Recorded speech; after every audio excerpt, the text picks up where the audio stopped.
Sejak kecil gue tuh melihat diri gue dan teman-teman di sekitar gue dididik untuk tidak kritis, dididik untuk tidak bertanya. Kenapa? Karena setiap gue nanya pertanyaan gue aneh dikit, out of the box dikit, pasti langsung disuruh diem. Shh, pertanyaan kamu aneh gak penting. Jangan banyak nanya, ribet kayak Wahyudi. Lah loh.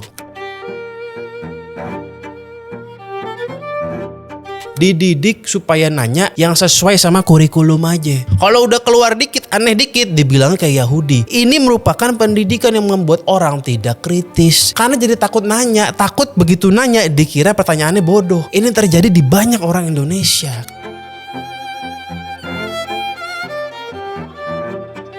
Karena otak kita itu kan by latihan. Semakin sering dilatih untuk diam, ya diam. Gue pernah nonton itu videonya Kanjeng Ryu. Kalau ada anak suka flexing, itu terjadi karena dia dilatih untuk flexing. Dilatih itu bisa karena dilatih beneran atau karena melihat contoh orang tua. Otak itu terlatih. Begitupun kalau misalnya dia dilatih untuk menjadi orang manutan, ya hasilnya menjadi orang inferior. Dia bisa melihat sekitar. Kalau lingkungan yang gak inferior, ya dia gak akan inferior. Otak itu begitu. Kalau disuruh untuk taklid buta kepada ajaran guru, ya akhirnya akan taklid buta. Di Jepang contoh ada latihan untuk nyebrang jalan. Bukan cuman di papan tulis, bukan. Tapi disimulasikan. Disimulasikan nyebrang beneran. Disimulasikan bahayanya apa. Dilatih sejak kecil sampai tua mereka paham. Cara nyebrang yang benar. Cara bawa mobil juga yang benar. Jangan sampai ada kecelakaan. Itu dilatih. Bukan pakai ceramah moral. Di Indonesia kemarin di TV One tuh ada acara. Menteri Pemberdayaan Perempuan dan Anak bilang. Tetapi yang paling penting adalah menanamkan pondasi nilai-nilai agama, moral, budi pekerti. Ini yang paling penting. Loh, akhlak bukan yang gak penting, tapi akhlak dan ceramah moral dibandingkan dengan latihan, pentingan latihan. Itu fakta neuroscience. Gue sekarang semenjak menjadi bapak nih ya, tidak pernah membatasi anak gue untuk bertanya apapun. Seaneh apapun pasti gue berusaha untuk jawab. Kalau gue belum tahu jawabannya, ya gue akan bilang gue gak tahu. Gue gak perlu malu untuk bilang gue gak tahu, karena emang gak tahu, gak apa-apa. Nanti kita cari tahu bareng-bareng, bisa. Pertanyaan anak-anak itu memang seringnya out of the box. Ya gak apa-apa, namanya juga anak-anak. Bagus, jadi kritis. Ya dulu gue mau kritis di shutdown. Sampai tua akhirnya susah. Misal nih anak nanya, manusia terbuat dari apa ya? Kita jawab. Jawabnya apa? Ya kalau gua akan jawab dua versi. Ada versi yang dari tanah, ada versi yang by evolusi. Kita jawab sumbernya berbeda. Kalau dibilang yang benar yang mana? Ini bukan soal benar salah. Ini soal ada dua sumber. Kamu suka yang mana nanti pas tua? Ya kamu coba cari tahu. Kamu pilih yang menurut kamu paling serak, kan gitu. Di sini kita mengelaborasi critical thinkingnya. Dan kalau gue dari kecil ngasih tahu nih ada dua sumber. Itu melatih supaya pas gede dia nggak kejang-kejang kalau ada orang yang beda pendapat. Karena gue juga pas gede nih ya itu sering kejang-kejang. Gue ini kejang-kejang sering banget. Orang beda pendapat dikit gue kejang-kejang. Karena sejak kecil gue itu taunya kebenaran ya cuma satu gitu. Ya kalau kita ngomong kebenaran itu kan relatif. Kebenaran oke. Menurut yang mana? Standar yang mana? Kan begitu. Gue nulis di threads nih. Yang punya kewajiban berbakti adalah orang tua. Karena orang tua yang milih buat punya anak. Anak gak pernah ngasih konsen. Jadi aku gak pernah ngajarin anakku untuk berbakti. Aku yang mestinya berbakti kepada anakku.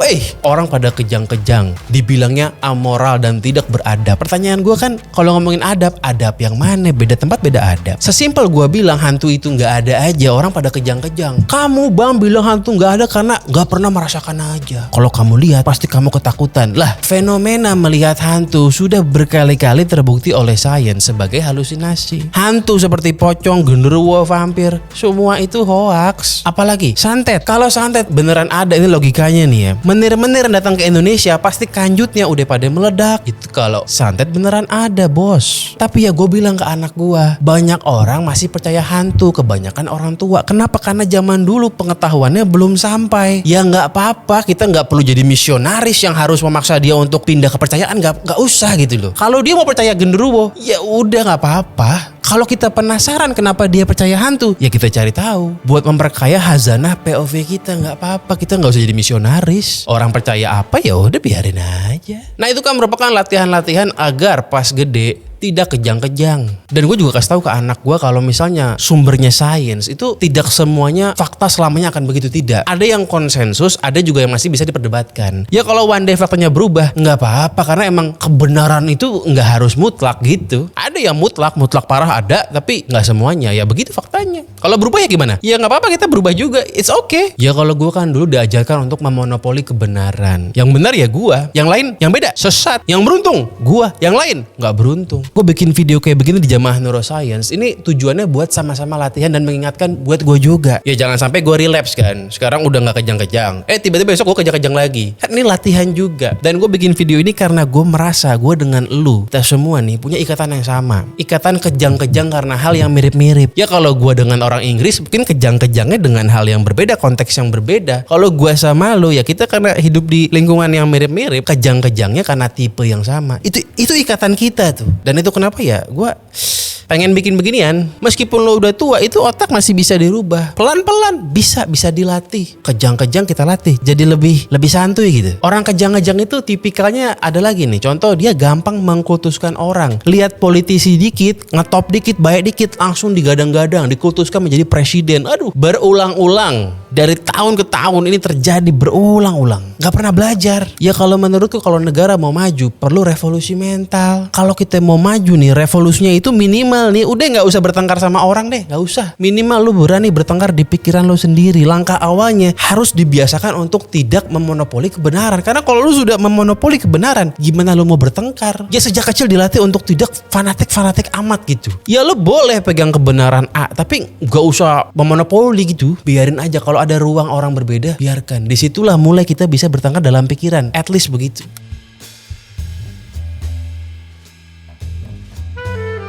Satu lagi nih kebiasaan yang gue terima sejak zaman gue kecil, yaitu kebiasaan scapegoating. Dikit-dikit nyalahin orang. Jatuh nyalahin Ubin. Gak punya duit nyalahin Wahyudi. Itu gue dulu banget tuh. Gue ini mantan pecundang kelas kakap, bukan kelas teri ya. Dikit-dikit salah Wahyudi lah. Wahyudi mungkin ada salahnya dalam sistem global. Yes, tapi apakah semuanya iya? Kan gak begitu cara mainnya. Dikit-dikit salah Jokowi, dikit-dikit salah si Anu. Karena sejak kecil kalau jatuh dibilang salah si Ubin. Ya bukan salah Ubin lah, salah lu gak fokus. Kita ini mesti sejak kecil diajarkan berkaca. Sering-sering ngaca maka kamu akan lebih santuy. Begitu. Maghrib masih main di luar. Kalau hilang dibilangnya yang nyulik genderuwo. Lah bukan genderuwo yang nyulik, bos. Mungkin dia nyasar, mungkin dia diculik manusia. Ya nggak mungkin diculik genderuwo. Nggak mungkin. Kamu berbuat jahat, yang kamu salahin setan. Kan lucu. Kamu selingkuh, yang kamu salahin jin dasim. Kan lucu. Kamu berbuat aneh-aneh, yang kamu salahin genderuwo. Genderuwo kan kesian difitnah mulu. Kata genderuwo, aku kan cuma cerita fiksi, cuma cerita dongeng. Kok manusia nyalahin aku terus ya? Kesian genderuwo kan. Genderuwo nggak ada. Kamu salahin terus.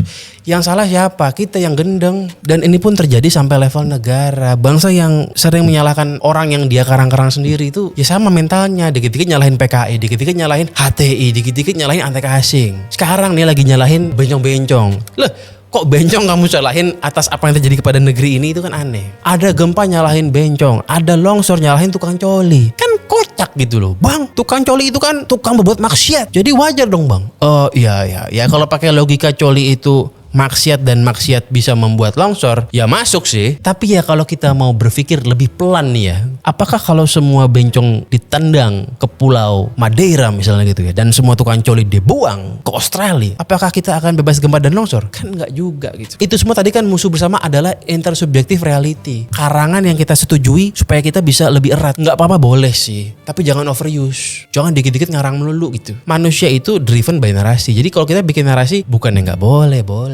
Tapi kadarnya itu loh. Nah di sini bukannya gue bilang semua makna nggak penting, enggak. Manusia butuh makna, tapi kadarnya jangan keblinger kan gitu. Manusia ini kan dididik, termasuk gue ya, dididik untuk mengetahui bahwa kita itu pusat kehidupan. Tapi kocaknya begitu kita berbuat salah, yang salah bukan kita. Baru kita lihat ke orang tuh begitu salah. Nah ini sejak SD masuk kurikulum mestinya pelajaran ngaca.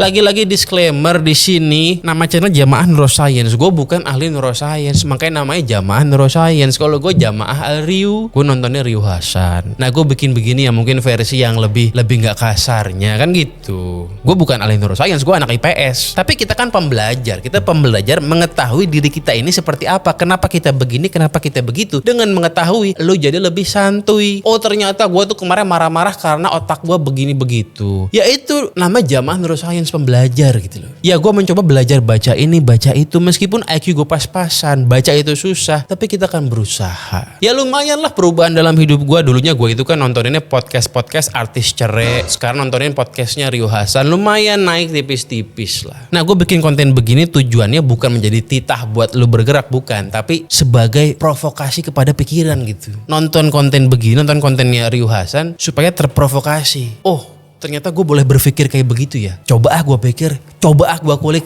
Jangan dijadikan titah, jangan kultuskan.